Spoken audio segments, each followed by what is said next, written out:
Boa tarde, pessoal. Boa tarde a todos e a todas. Primeiro, eu vou começar agradecendo a presença de cada um de vocês, né, nesse dia chuvoso. Obrigada por vocês estarem aqui. Bom, hoje é a segunda atividade do projeto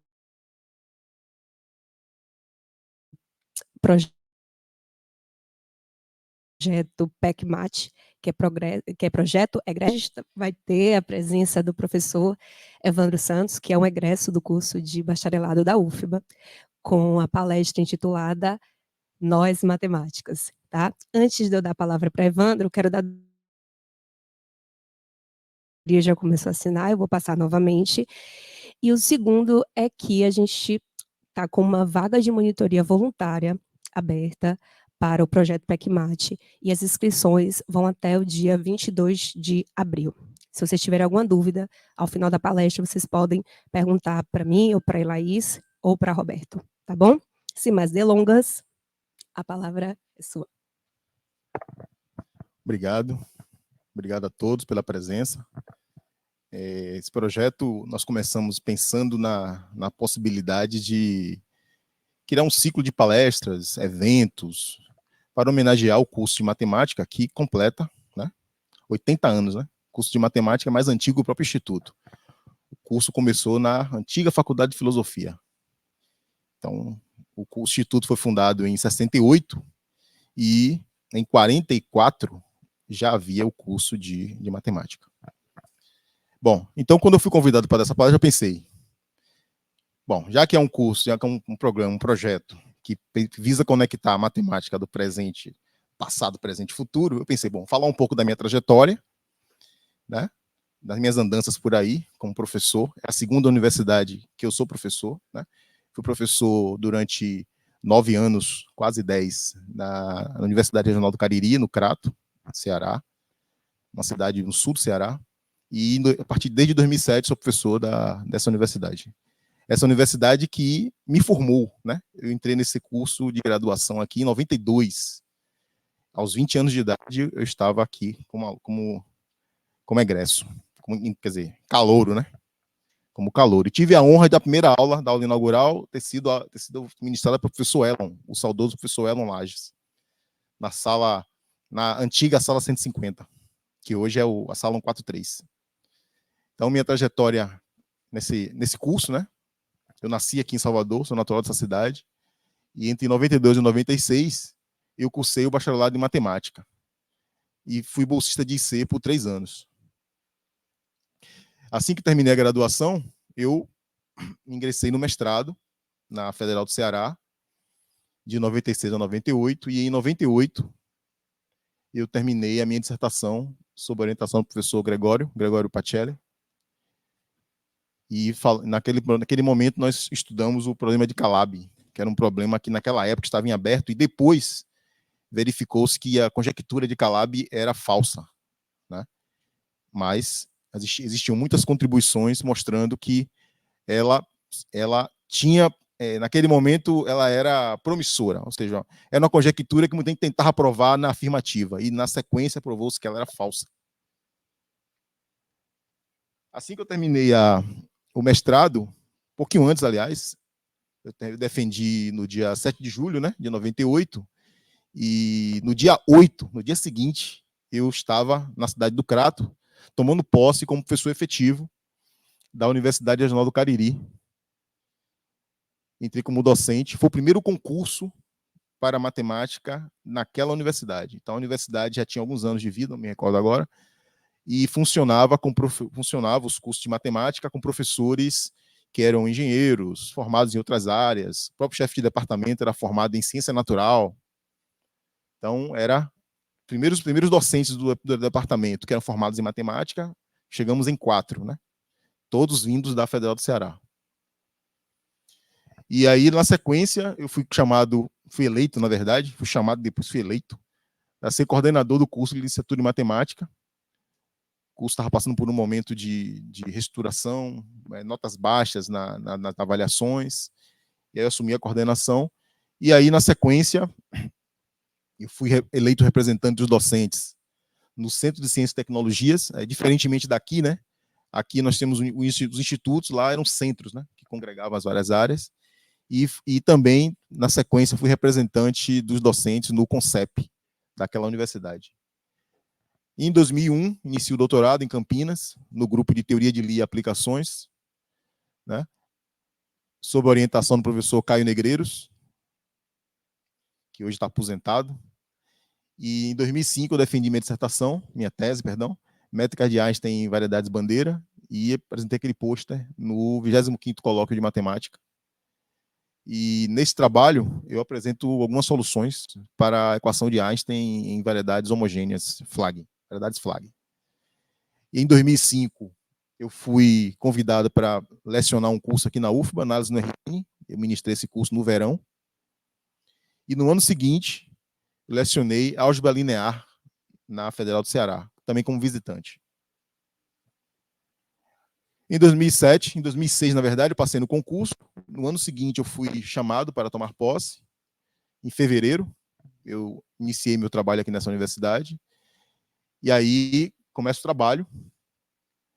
Eu fui, logo de cara, eu, Baiano, Maurício, Sicri e outros, Isaac, professor Samuel, que está aqui presente, participamos de uma comissão para elaborar o projeto do curso de licenciatura em matemática noturno. Naquele momento, estávamos no início do Reúne e a UFBA tinha apenas um curso noturno, que era o curso de física. Então, uma universidade, numa cidade pobre como Salvador, no nordeste do Brasil, nas regiões mais pobres do Brasil, tem apenas um curso noturno, e o curso noturno de física funcionava no peito e na raça, porque não tinha gratificação para a coordenadora, que era a professora Graça, que tinha sido minha professora na graduação, minha professora de Física 4, na última disciplina que eu fiz na graduação, professora Graça. E aí, quando ela soube que eu estava por aqui com o professor, ela disse, vamos vir ensinar geometria analítica para os nossos alunos da Física Noturna. Eu falei, vou. Aí falei com o chefe, que era Isaac, que hoje está aposentado. E aí nós começamos a movimentar no sentido de criar esse curso aqui no departamento, né? Começar do departamento, e fizemos o projeto do curso de matemática noturno. E aí, na sequência, depois de alguns anos, eu fui representante do Instituto no Conselho Acadêmico de Ensino, no CONCEP, e depois desse período, eu fui chefe de departamento, vice-diretor do Instituto, de 2011 a 2015, e diretor dessa unidade entre 2015 e 2023, 2 mandatos na sequência. Aí nós começamos a atuar no Lema, também, está meio fora da ordem cronológica aí, mas só para dar uma ideia. Aprovamos projetos no CNPq, naquele edital. Também aprovamos projetos conjuntos, né? A fundação do CNPq com a fundação daqui, a FAPESB. E aprovamos também junto à SECT um projeto que financiou a compra de um veículo para o Lema, porque o Lema faz muitas visitas e sempre tinha um problema de não ter o veículo para ir e tal. Então a gente conseguiu aprovar, compramos a famosa van do Lema, né? Não sei se ainda está viva. Então, na sequência, nós trabalhamos também na formatação do Profimate aqui na UFBA. É um programa de mestrado profissional em rede nacional. E a UFBA foi uma das primeiras universidades a participar. Na sequência, fui vice-coordenador do Profimate. Na época, já existia o curso de matemática à distância, que era o único curso EAD da universidade também, o departamento de matemática e o instituto também são pioneiros nessa coisa, do ensino à distância. E aí, assim que eu comecei meu mandato na direção, eu e Simone trabalhamos na organização do Encontro Brasil-México de Singularidades. O professor Raimundo Nonato, que me foi aluno aqui da casa, queria trazer o evento para cá, já estava certo, já tinham acertado, e aí nós encampamos essa. Um trabalho danado, né? Bom, um pouquinho do histórico, ainda falando do histórico.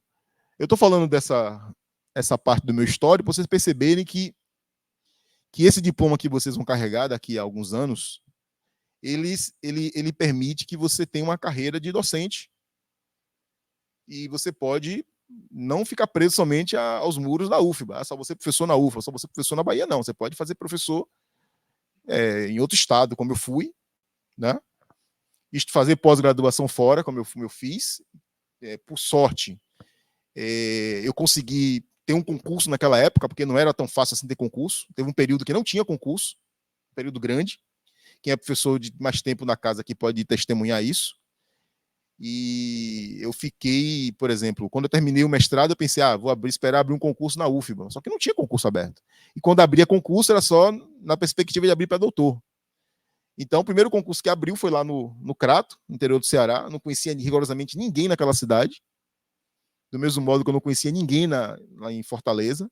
E lá vou eu morar no Crato e comecei minha vida de professor lá. Estou dizendo isso para vocês que, uma vez que vocês carregam o diploma da Universidade Federal da Bahia, o mundo se abre para vocês, porque realmente esse diploma que vocês vão carregar é um diploma que abre portas.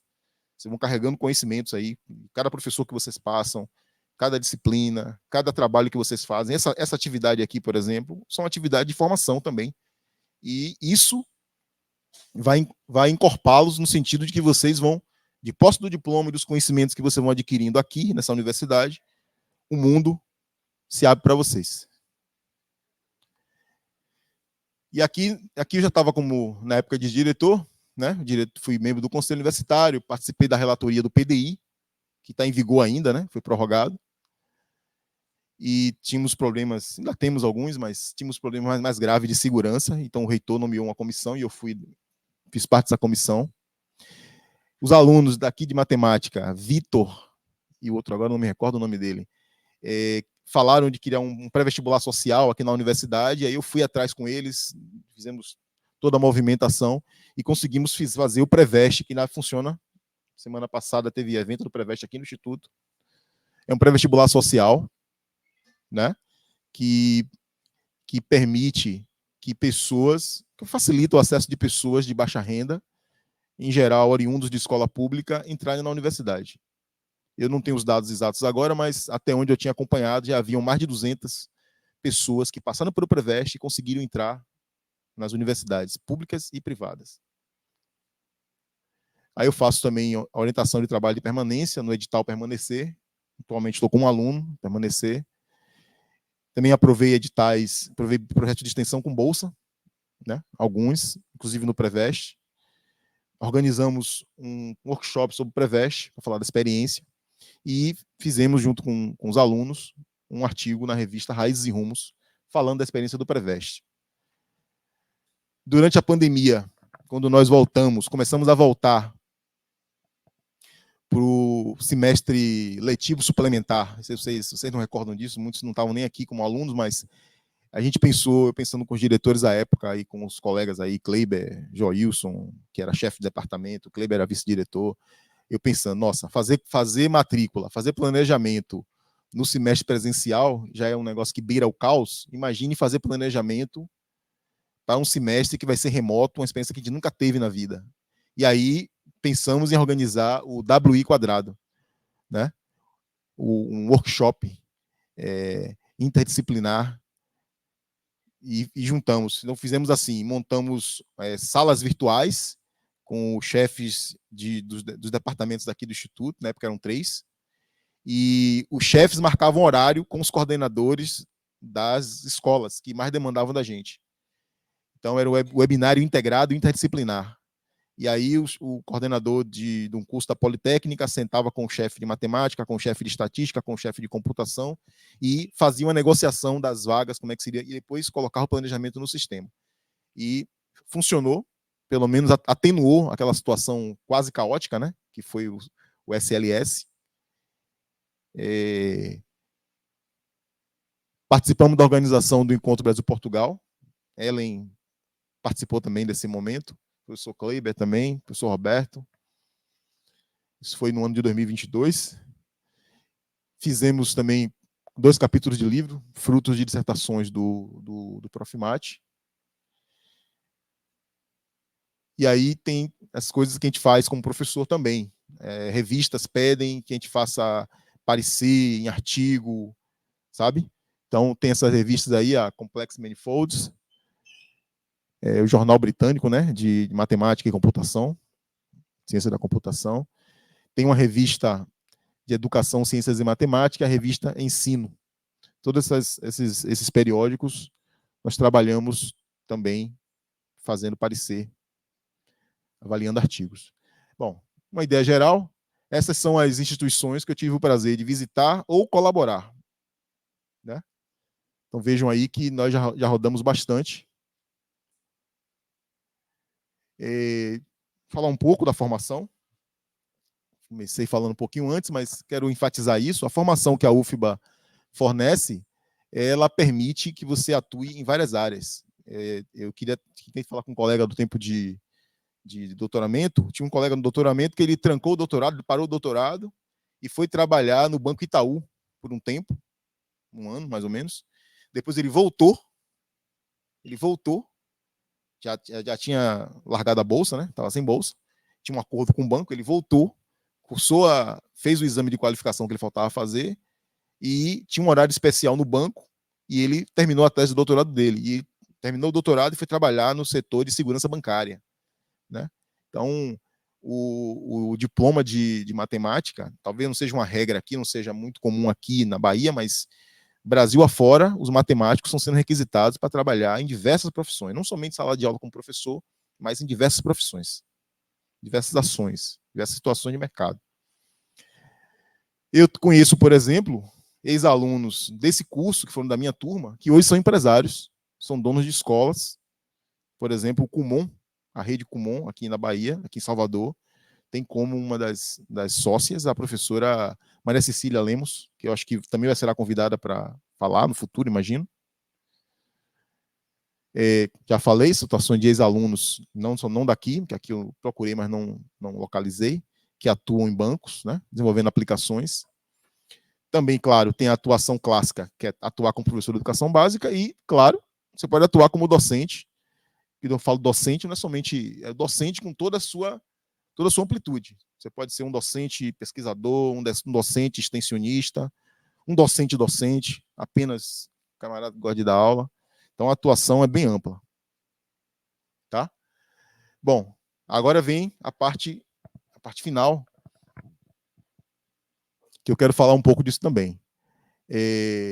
A procura por vaga nos cursos de matemática é inferior à quantidade de vagas.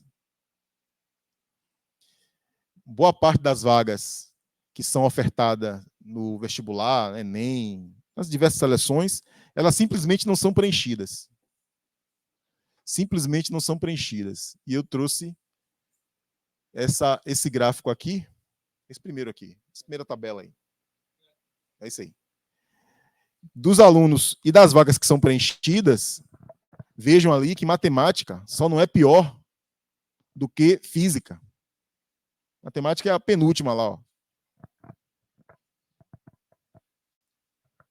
Está publicado na revista da FAPESP. Tá? Então vejam que o azul, a parte aqui azul é a desistência, a conclusão acumulada está ali em verde, e aquele ali que parece um rosa, sou péssimo com cores, viu? É a taxa de permanência, tá? São aqueles alunos que trancam e ficam lá com o curso trancado durante muitos anos. Então vejo que matemática só não é pior do que física. Tá? Oi? Só não é pior do que física. Cadê você, Gabriel? Então, temos uma situação que é, além das vagas ofertadas, as vagas ofertadas não estarem preenchidas, por exemplo, aqui no nosso curso de graduação são 60 vagas, das 60, 12 são retidas para a progressão BI, né, dos BIs de Ciência e Tecnologia para o curso de matemática. Essas 12 vagas ficam represadas, mas se tivéssemos candidatos, as 12 vagas voltariam para serem preenchidas via Enem. Não temos. Nós não preenchemos todas as vagas, né? E há estudos que dizem que dessas vagas,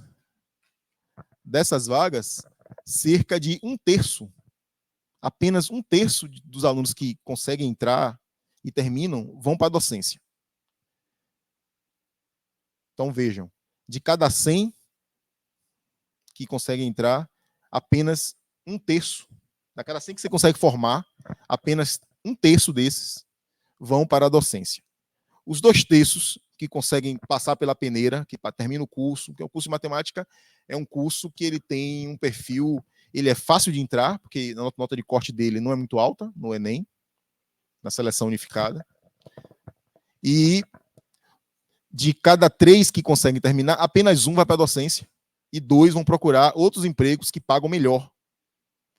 E com isso, nós temos uma situação que é uma carência muito grande de profissionais de matemática. O que acaba acontecendo? Acaba acontecendo que, Brasil afora, você tem profissionais de outras áreas atuando como professor de matemática. Então, o camarada é engenheiro, vai atuar como matemático, existe um curso chamado de complementação, o cara é bacharel, faz uma complementação para cobrir a parte pedagógica, estágio, aquelas coisas lá de didática, aquelas disciplinas que são necessárias para o profissional, e o camarada pega um diploma de licenciado. Certo? E o que é que está acontecendo? Acontecendo que os nossos alunos, deixa nesse mesmo, isso é ótimo. Os nossos alunos, eles estão sendo formados na primeira parte do fundamental por pedagogos, e quando chega no Fundamental 2, são formados, em grande medida, por profissionais que não têm a licenciatura. Ainda hoje, em 2024, depois da década, né, que foi dedicada à formação de professores, e foi prorrogada e não resolveu, nós continuamos com essa situação. O que é que está acontecendo? Está acontecendo que nós estamos formando cada vez menos licenciados e, consequentemente, recebendo os alunos do ensino médio com lacunas na formação, que isso impacta não somente em matemática, mas se você for olhar, quando você não consegue formar bons professores de matemática e os alunos que chegam do ensino médio, da educação básica, vão fazer engenharia, física, matemática, enfim, exatas, né, de modo geral, e nós que somos professores aqui do departamento, podemos atestar isso, que chegamos assim na primeira prova de cálculo A e é quebradeira geral. E aí o departamento tem feito uma série de ações. Uma delas, recentemente, ofertamos o curso de pré-cálculo, que é uma atuação, mas como eu estava conversando com o Darlan, o nosso chefe, mais cedo, e com o Michael também, falei, bom, é uma iniciativa? É válida, claro, não vai desprezar a iniciativa, mas é apenas atacando numa dimensão. A gente precisa fazer um estudo para olhar esse problema de um modo um pouquinho maior e ver o que, isso pode ser feito em cada direção em que ser detectado um problema nessa formação. Aqui nós estamos mostrando a média, né? Olha aqui, ó. O percentual de concluintes docentes em 2022.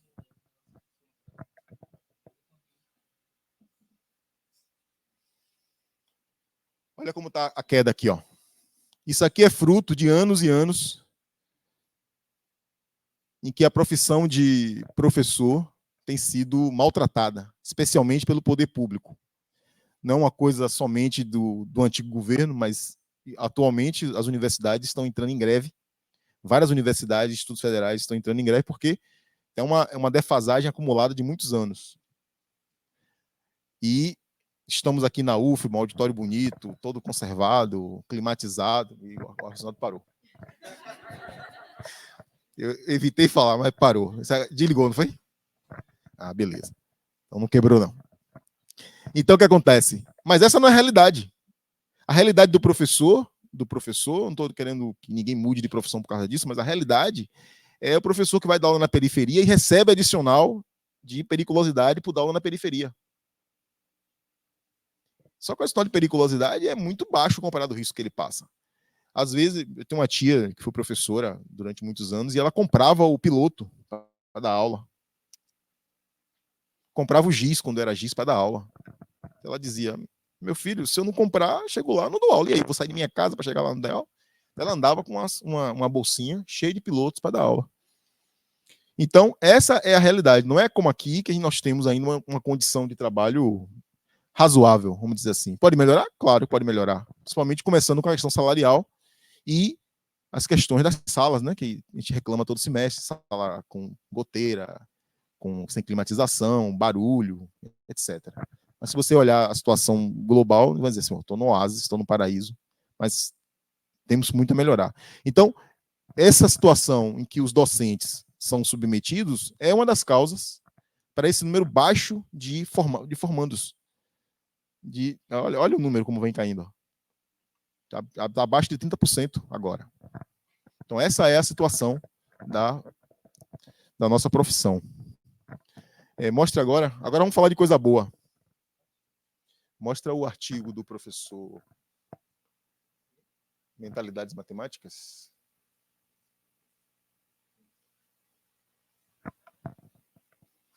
Então, o nosso próximo slide, bote lá. Dois últimos tópicos. É uma matéria que saiu recentemente no jornal Valor Econômico, o professor Marcelo Viana, ele fala que os empregos ligados à matemática possuem salário médio o dobro da média nacional. Ou seja, aqueles trabalhos, aqueles empregos ligados à matemática, em geral, eles pagam mais do que a média, o dobro. Né? Então, profissões ligadas à matemática lideram a remuneração no mercado. Então, é uma profissão ainda muito requisitada no mercado, só que a gente precisa abrir o olho para pegar essas oportunidades, nos preparar para essas oportunidades. E apesar da... Não, volte lá. Não.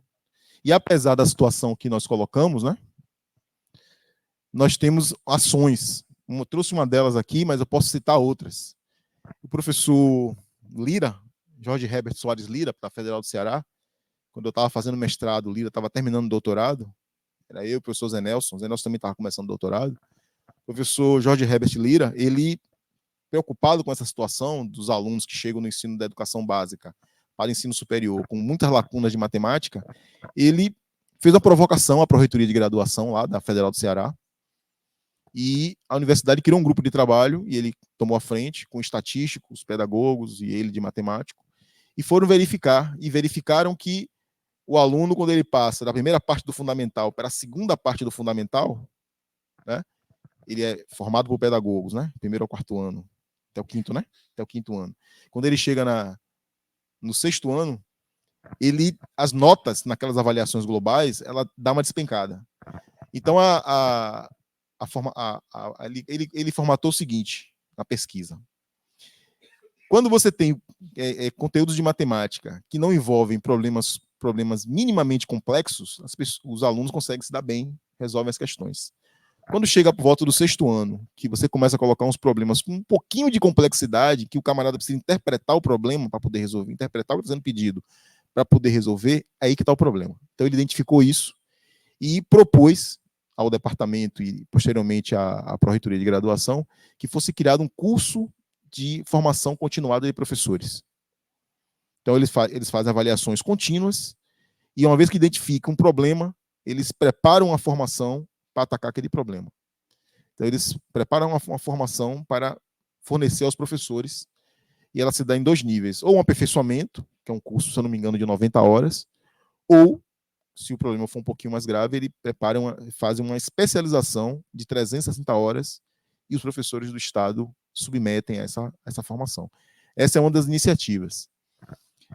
Há também programas pioneiros, atividades pioneiras, vou citar um aqui do nosso departamento, que muitos não conhecem, mas todos deveriam conhecer e ter orgulho dela, que é a atividade desenvolvida pelo grupo capitaneado pela professora Simone Moraes. Nós temos uma lei, a 10.639, que preconiza o ensino, né, da história da África, das relações étnico-raciais e tal, em todas as disciplinas. Em matemática, a professora Simone desenvolve um projeto pioneiro, e esse projeto tem dado frutos, e o argumento de que não ensina esses conteúdos porque não sabe o que ensinar, está caindo por terra, porque a professora tem um trabalho mostrando várias atividades, vários planos de aula, jogos matemáticos, que trazem para a sala de aula esses conteúdos. E os conteúdos são para trabalhar conteúdos da matemática mesmo, não é ficar lá falando de coisas que não é matemática, não, é matemática mesmo. Então, inclusive, quarta-feira teremos, amanhã, né? Famoso amanhã, né? Nesse auditório teremos uma atividade desse projeto da professora. Então, temos que divulgar e cada vez mais dar espaço. Também digo, não vai resolver todos os problemas da humanidade, tá? É um ataque em uma dimensão. Nós temos que ficar atentos e, sempre que puder atuar. E a união, no final, faz a força. E eu descobri também, a partir do artigo do professor Marcelo Viana, só para fechar, esse site que é mentalidadesmatemáticas.org.br, que é um projeto que conta com o apoio da Fundação Itaú Social. Se vocês entrarem lá nesse site, você consegue entrar aí nesse site? Mentalidades Matemáticas. Não está linkado, não. Você vai perceber que lá tem uma série de atividades, cursos de formação para professores, e já é uma nova. Aí. Então tem para cada ano série, unidades temáticas, objetos de conhecimento. Olha quanta coisa tem aqui. Então, tem muita coisa sendo feita, tá certo? E isso eu estou colocando isso como um convite para que a gente se junte a essas demandas, a essas ações, cada um fazendo do seu jeito, seja um projeto de extensão, seja um projeto de iniciação científica, o que for, para no final as somas desses esforços produzirem daqui a 5 anos, 10 anos, uma leva de alunos, novos professores, novos profissionais, mais alunos nesse curso, interessados na matemática. A matemática vai ganhar? Com certeza, mas vai ganhar todo o país, porque a área de exatas ela alimenta a indústria, alimenta a área de tecnologia, e um país que não tem área de matemática forte está fadado a fracasso. Tá? Depois, por favor, olhem o site e as coisas que eu citei. Depois eu vou deixar os links disponíveis. E eu queria mostrar algumas fotos. Pode ser essa primeira. Aqui, nos primeiros dias de trabalho, lá na Universidade Regional do Cariri. Aqui era o departamento de matemática. Próximo. Pode ser. Aqui foi no dia da minha colação de grau. Um dia eu não tinha como esquecer, porque além de ser o dia da colação de grau, coincidiu com o dia do aniversário da minha mãe, 14/11/96. As fotos aqui, gente, para vocês aí não faz sentido, porque são aquelas fotos que a gente tinha 10 poses, 12 poses, 20 poses. Você lembra disso? Tinha que revelar. A foto foi desfocada.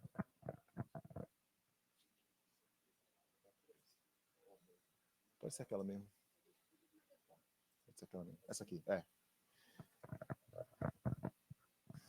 Esse professor já está aposentado, né? Professor Zé Fernandes, mas alguns aqui conhecem. Professor Zé Fernandes, na época era o diretor. Professora Maria Zita, que era coordenadora de curso. Essa professora aqui ainda trabalha aqui com a gente, professora Graça Luzia.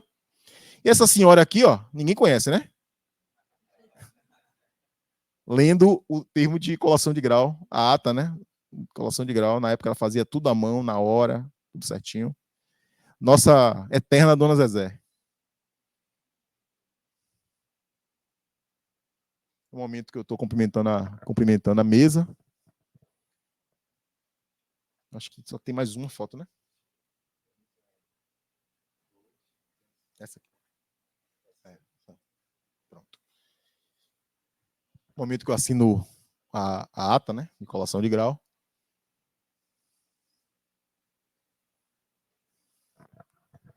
Então, essas são as fotos. Recuperei semana passada essas fotos. Acho que foi até uma grata coincidência. Né? Pessoal, era isso que eu tinha para falar. Acho que agora vocês vão fazer algumas perguntas. E eu agradeço pela presença de todos e pela atenção.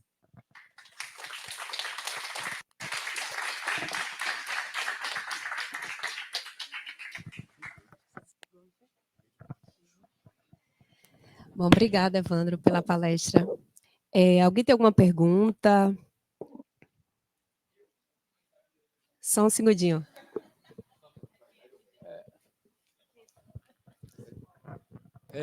Bom, primeiro eu quero parabenizá-lo pela trajetória e pela palestra, como sempre, muito bem feita. A minha pergunta é na dimensão bem pessoal, porque às vezes a gente conversa com os nossos alunos e eles têm um receio muito grande de dar o passo após a graduação, de enfrentar um mestrado, um doutorado, etc. Então, a minha pergunta para você, a nível pessoal, né, da sua experiência mesmo, pessoal, é o quanto foi difícil para você dar esse primeiro passo? Se o curso na UFBA deixou muito a desejar e você teve muitas dificuldades, ou se o curso foi muito bom e isso lhe trouxe facilidades, ou foi indiferente? Porque eles têm muito medo nesse primeiro passo aí.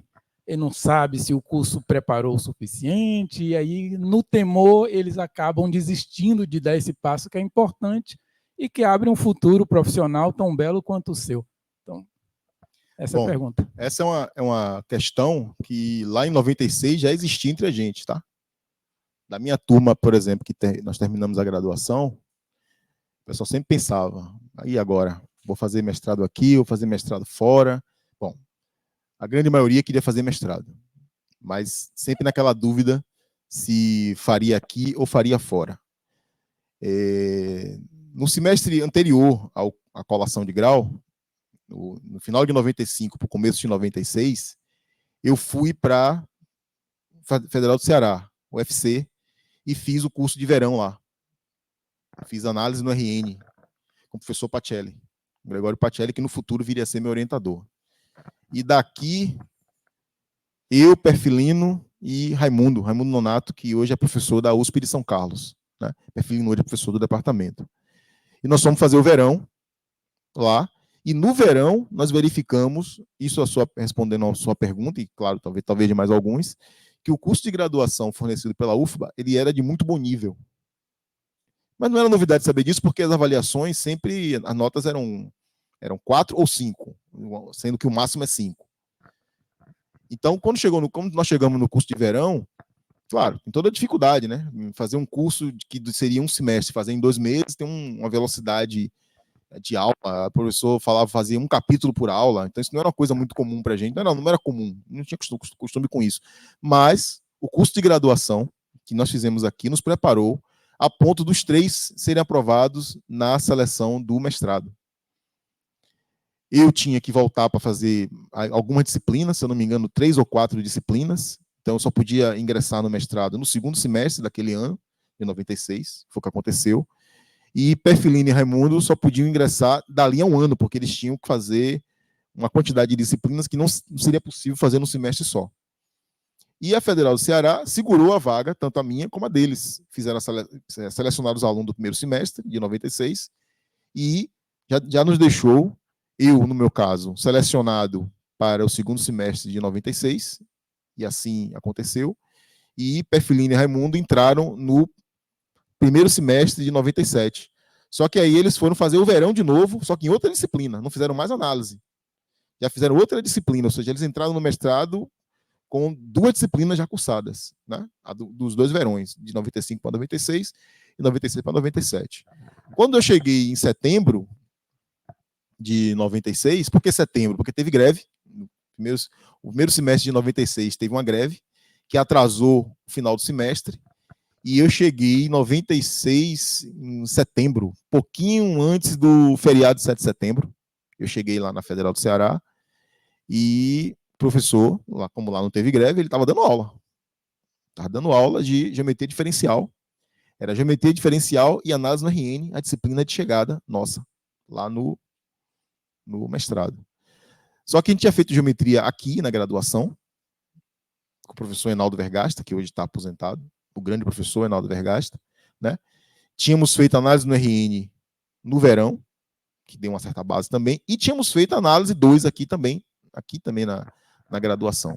Então, quando nós chegamos lá, teve a dificuldade, eu cheguei sozinho, né, porque eu fui primeiro, tive a dificuldade da questão temporal, porque eu tive que recuperar um conteúdo que o professor vinha dando aula, mas o curso de graduação que eu tinha feito aqui, os que vocês fazem aqui, que eu avalio hoje, ainda é melhor do que daquela época. Ainda é melhor do que daquela época. Ele me deu esse suporte, essa força, que eu fui lá e encarei o programa de pós-graduação e deu tudo certo.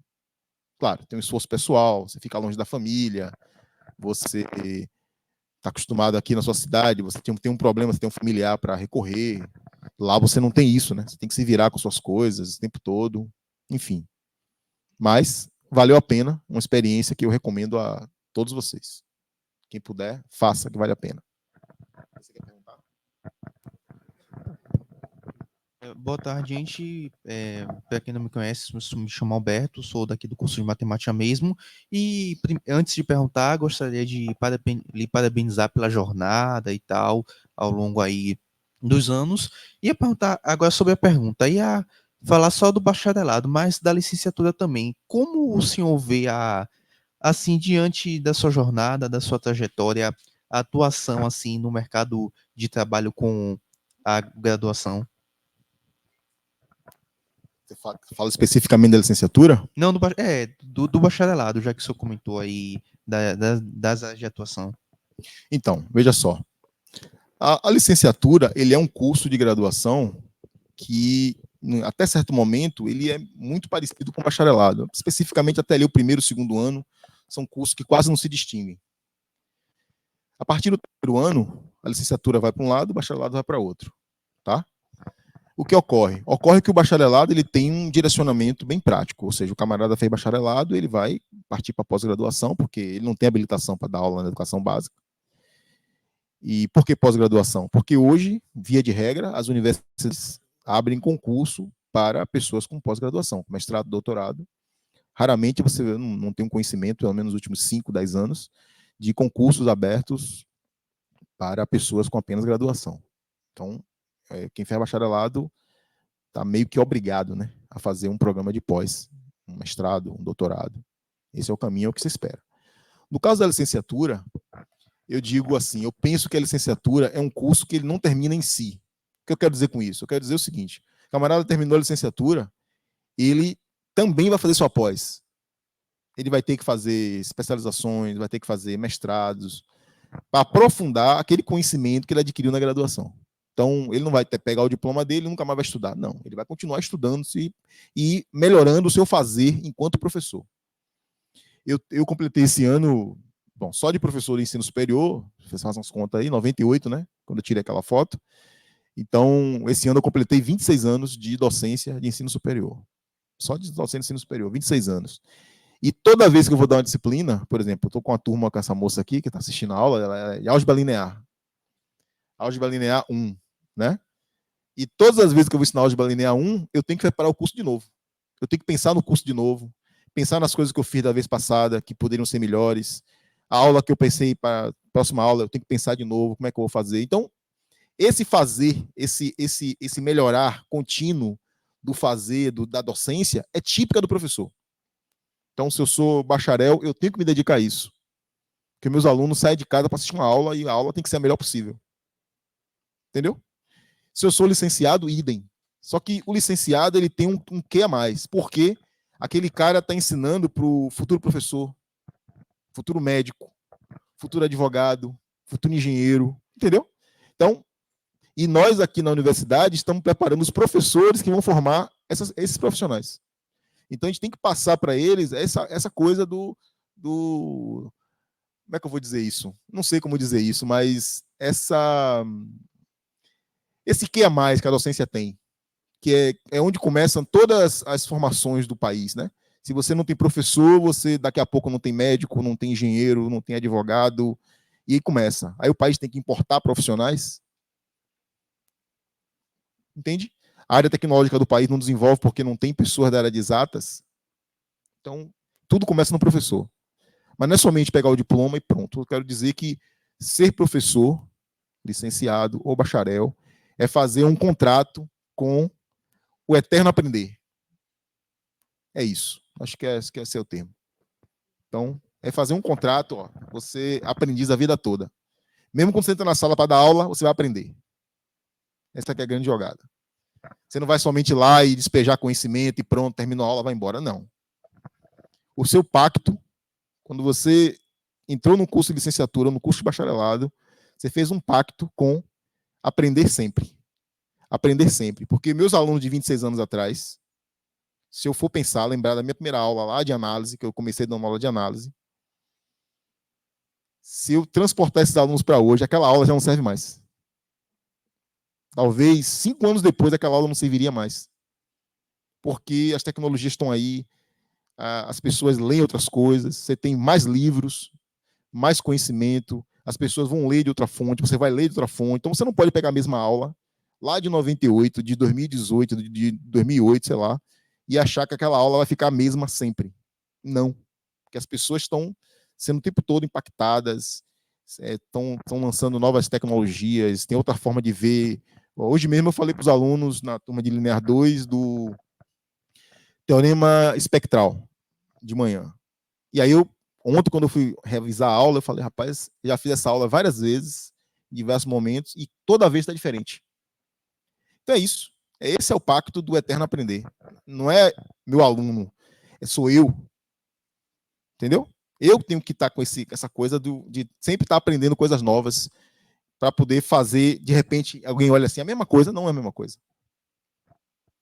Então, se você está perguntando qual é o caminho, como é que eu enxergo a profissão, eu enxergo o docente, seja ele licenciado na educação básica, seja de bacharel, nos cursos superiores e tal, é aquele cara que faz o pacto com o eterno aprender. Ele tem que aprender sempre vai ter que ter um tempinho para parar, para ler um livro novo sobre aquele assunto. Mas você não é doutor? Sim, e daí? Vamos estudar, vamos ler. Aí vem um aluno de lá e faz uma pergunta, você começa a pensar, rapaz, não tinha pensado por esse ângulo, pode fazer também assim. E aí você começa achando que vai ensinar e você acaba aprendendo. E é sempre assim. E trocando informações com os alunos, e os alunos se identificando com a sua doação, com o seu trabalho, você identificando com aquele cara que vai ser engenheiro, que vai ser físico. É assim. Esse é o compromisso. É assim que eu penso. Tá bom? Alguém tem uma pergunta, comentários? Parou aqui? Não. Pode falar? Muito obrigada pela palestra. Sem dúvida, eu estava aqui parada aí olhando a carinha de cada estudante e eu não tenho dúvida.